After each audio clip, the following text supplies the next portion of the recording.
Just another fraud story today, but this time somebody actually got arrested. Is this ever going to end? Well, a Brampton man, 41 years old, Majinder Singh Bura, has been charged in connection with theft of trailers and freight valued at over $1.5 million.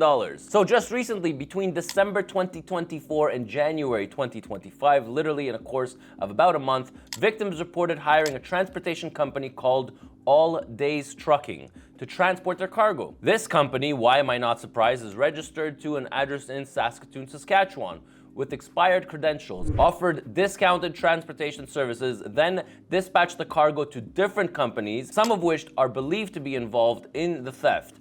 Bura, owner of Bura Limited Inc., was found in possession of several stolen trailers and freight. Okay, let me explain to you what happened. So you have a company with expired documents, or they're going under the, okay, what do we do now? Let's steal some trailers. So what do? They're on the load link, or they're on DAT, or they're on these load boards. Then what they do is they take a load from the load board, then they sell it to somebody else to pick up the freight. They take the trailer, that's how they steal it. Now, when they're about to go down, that insurance might still be active or it just got expired. It takes time for all the systems to update. Brokers will not have that information right away. So they have a few weeks or until everything is red flagged. But in those few weeks, they can create a lot of damage. So they can take multiple loads, which is exactly what happened in this story. So on February 19, Peel Regional Police executed several search warrants at 6 trucking yards. So this is even harder. It's not one main yard, it's multiple yards. And one resident associated with Bura leading to his arrest. He faces charges including possession of property obtaining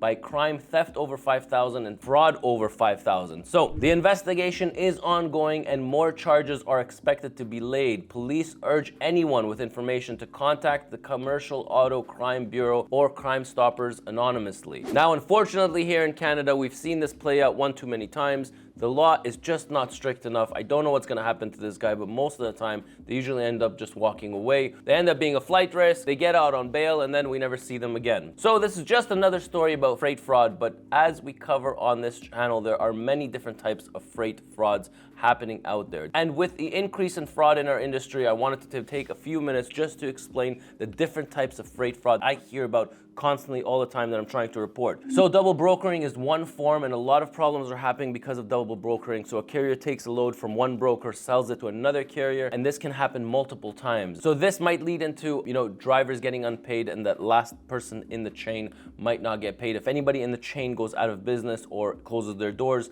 then everybody after that will not get paid. Now, fictitious pickups, this happens a lot. Fraudsters pose as legitimate carriers. They pick up a load and then they disappear. I have dealt with a few, just in the last couple of months where we were hired by a fake broker, where we were hired, and I've reported all about this, and it just creates a disaster. Cargo theft with fake carriers also happening a lot. Criminals create fake carrier profiles. They book loads and then they vanish with the freight. That has also happened to us. Identity theft in trucking. This happens a lot. Somebody gets the paperwork from a trucking company. They'll create an email address, ettransport1@hotmail.com or at gmail.com. When somebody gets that email, they actually think it's ET Transport, but it's not, and they're booking loads over there. They're sending the confirmation over there, and then their freight gets stolen, and then they start unfolding the story. The brokers didn't send it to the right carrier. So how do these acts affect us carriers, the people who are actually working in this industry, the drivers, the owner-operators, the lease operators? I want you to know that insurance that we're paying, okay, the reason why it's gone up probably 200 or 300% over the last 15 years,